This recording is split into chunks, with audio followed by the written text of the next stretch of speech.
Yes, let's read about buses. I don't like to get up my bed because I'm tired. Bus. Page semi-protected. A new Route Master double-decker bus, operating for Arriva London on London Buses Route 73, a Toronto Transit Commission bus system trolleybus in Toronto. A bus, contracted from Omnibus 1, with variants multibus, motorbus, autobus, etc., is a road vehicle that carries significantly more passengers than an average car or van. It is most commonly used in public transport, but is also in use for charter purposes, or through private ownership. Although the average bus carries between 30 and 100 passengers, some buses have a capacity of up to 300 passengers. 2. The most common type is the single-deck rigid bus, with double-decker and articulated buses carrying larger loads, and midbuses and minibuses carrying smaller loads. Coaches are used for longer distance services. Many types of buses, such as city transit buses and intercity coaches, charge a fare.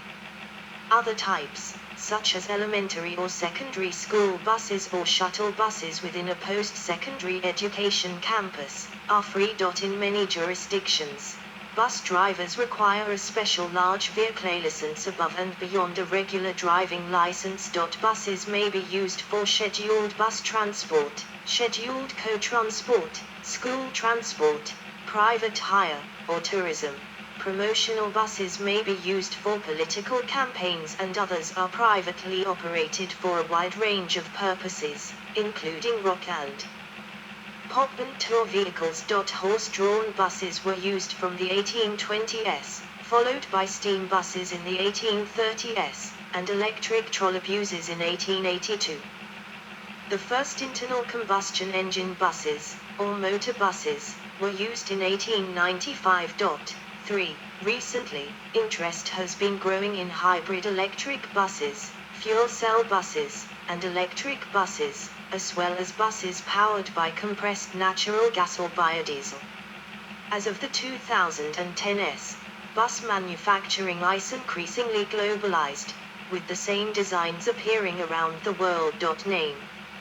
An early horse-drawn omnibus. The word bus is a shortened form of the Latin adjectival form omnibus, for all, the dative plural of omnis /om, all. 4. The theoretical full name is in French voiture omnibus, 1, vehicle for all. The name originates from a mass transport service started in 1823 by a French corn mill owner named Stanislas Baudry in Richebourg, a suburb of Nantes. A byproduct of his mill was hot water, and thus next to it he established a spa business. In order to encourage customers, he started a horse-drawn transport service from the city center of Nantes to his establishment. The first vehicle stopped in front of the shop of a hatter named Omnes, which displayed a large sign inscribed Omnes Omnibus, a pun on his Latin-sounding surname, omnes being the male and female nominative, vocative and accusative form of the Latin adjective omnis /e, all, for, combined with omnibus, the dative plural form meaning for all, thus giving his shop the name Omnes for All, or Everything for Everyone. His transport scheme was a huge success, although not as he had intended, as most of his passengers did not visit his spa.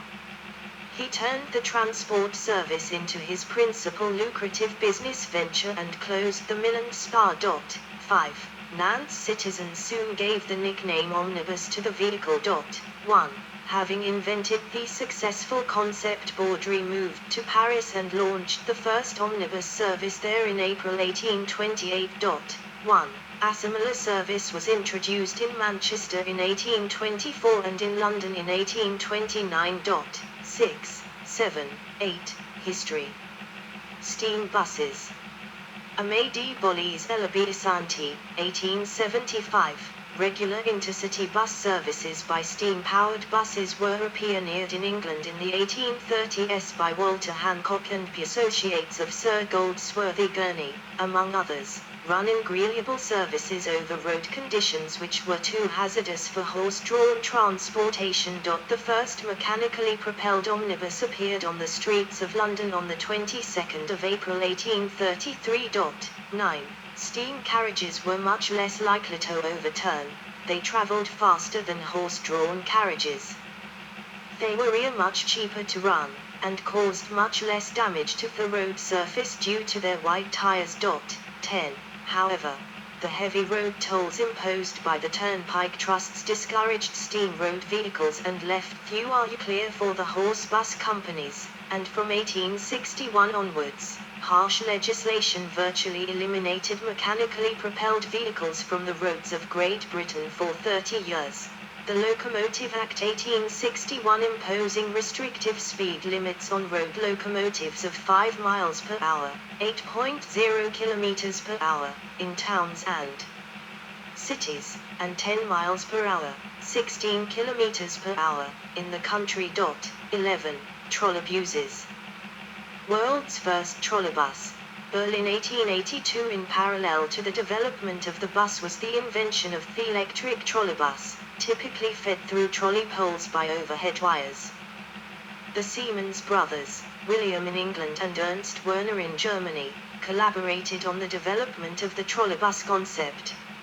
Sir William first proposed the idea in an article to the Journal of the Society of Arts in 1881 as an arrangement by which an ordinary omnibus would have a suspender thrown at intervals from one side of the street to the other, and two wires shanging from these suspenders, allowing contact rollers to run on these two wires.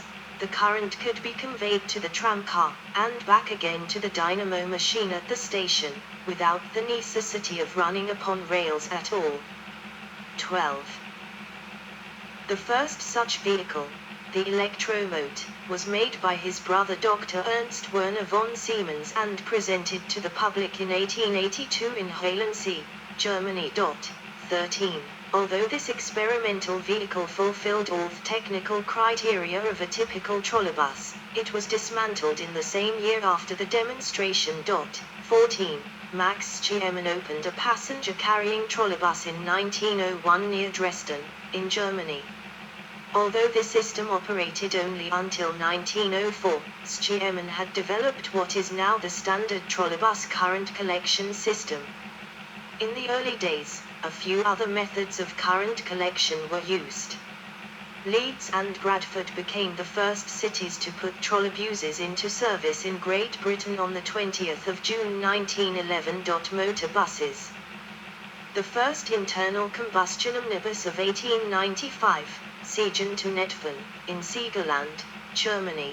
Two passenger bus lines ran briefly, but unprofitably, in 1895 using a 6-passenger motor carriage developed from the 1893 Benz Victoria. 3. Another commercial bus line using the same model Benz omnibuses ran for a short time in 1898 in the rural area around Llandudno, Wales. 15. Germany's Daimler Motors Corporation also produced one of the earliest motorbus models in 1898, selling a double-decker bus.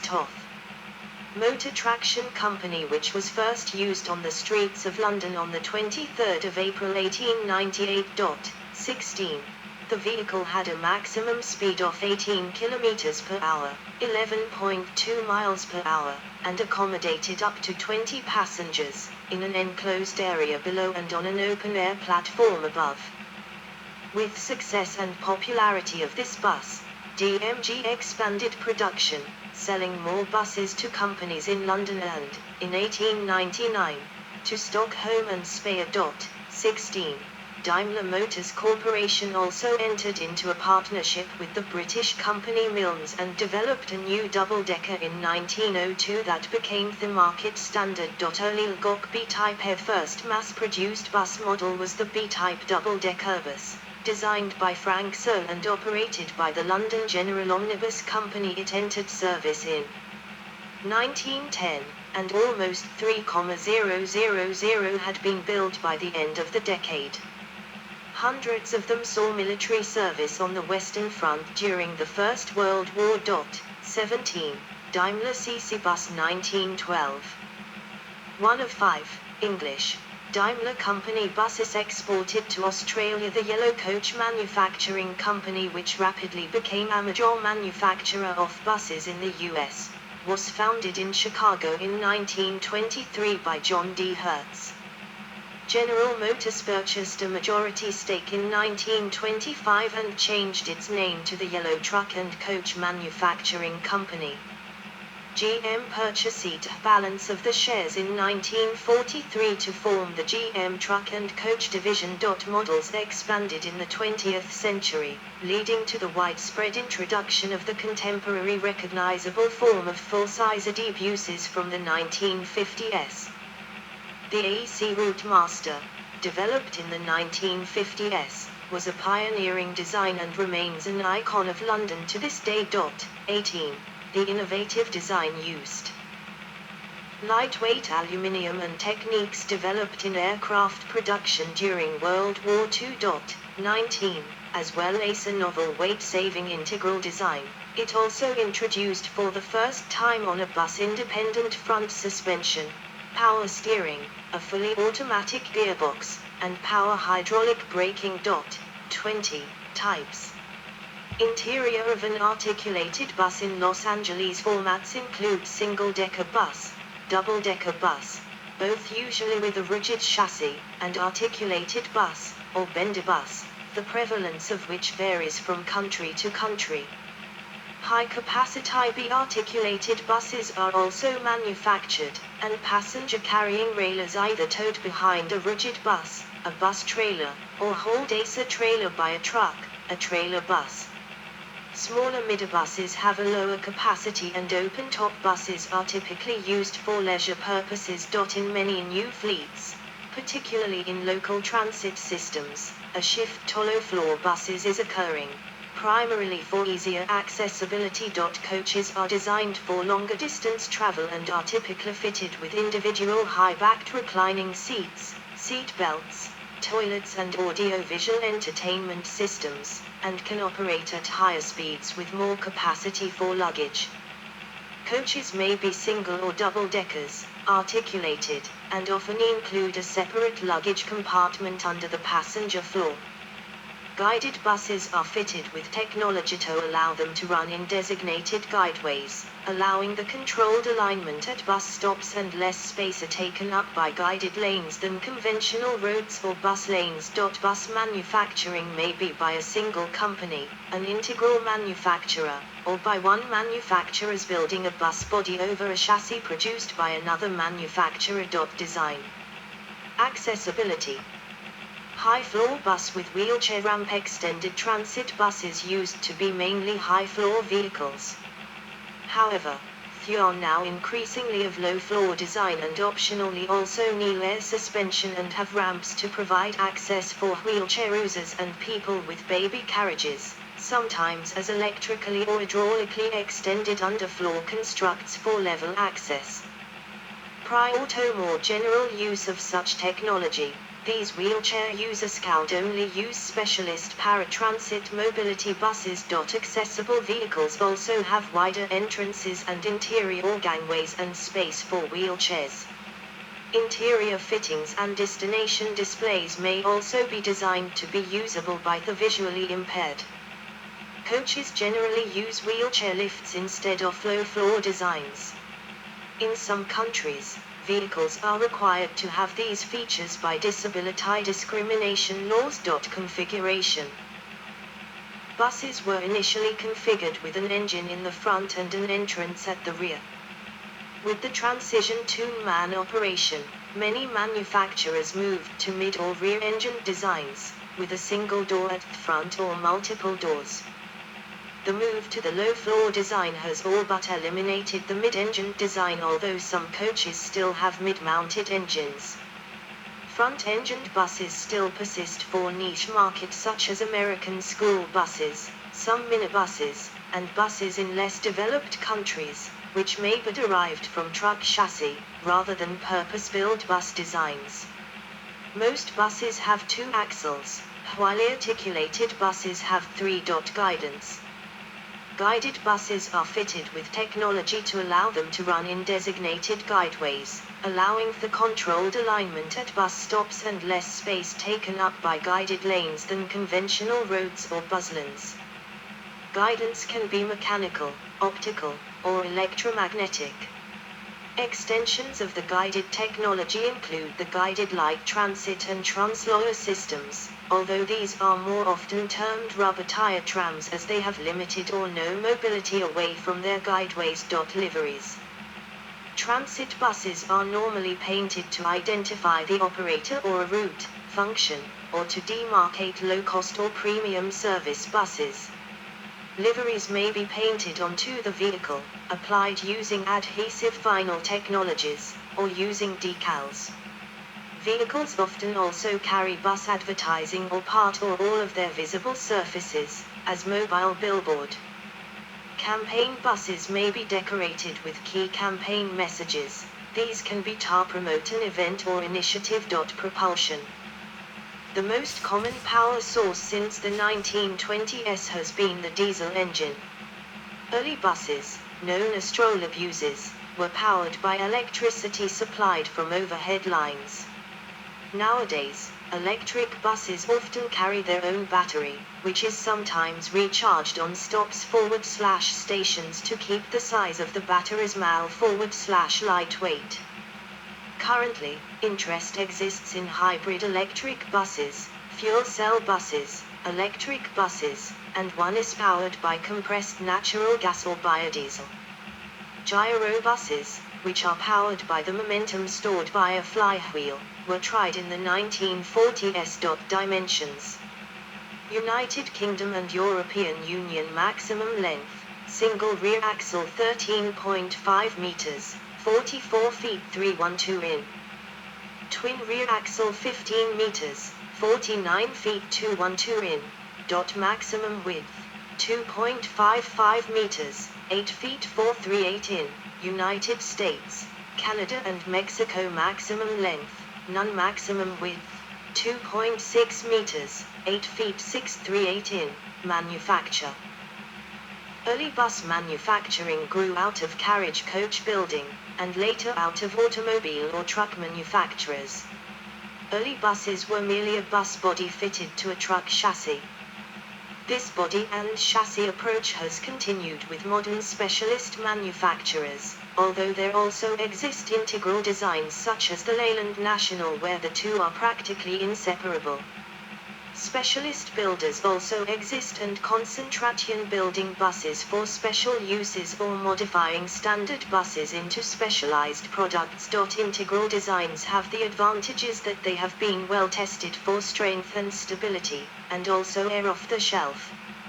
However, two incentives cause use of the chassis and body model. First, it allows the buyer and manufacturer both to shop for the best deal for their needs. Rather than having to settle on one fixed design, the buyer can choose the body and the chassis separately. Second, over the lifetime of a vehicle, in constant service and heavy traffic, it will likely get minor damage now and again, and being able easily to replace a body panel or window etc. can vastly increase its service life and save the cost and inconvenience of removing it from service. As with the rest of the automotive industry, into the 20th century, bus manufacturing increasingly became globalized, with manufacturers producing buses far from their intended market to exploit labor and material. Cost advantages. A typical city bus costs almost $450,000. 21. Uses. Public transport. A double-decker bus used for public transit in Kerala, India. Transit buses, used on public transport bus services, have utilitarian fittings designed for efficient movement of large numbers of people, and often have multiple doors. Coaches are used for longer distance routes. High-capacity bus rapid transit services may use it by articulated bus or tram-style buses such as the Wright streetcar and the Iris bus. Civis. Buses and coach services often operate to a predetermined published public transport timetable defining the route and the timing. but smaller vehicles may be used on more flexible demand-responsive transport services. Tourism. Tour bus being used in France. Buses play a major part in the tourism industry. Tour buses around the world allow tourists to view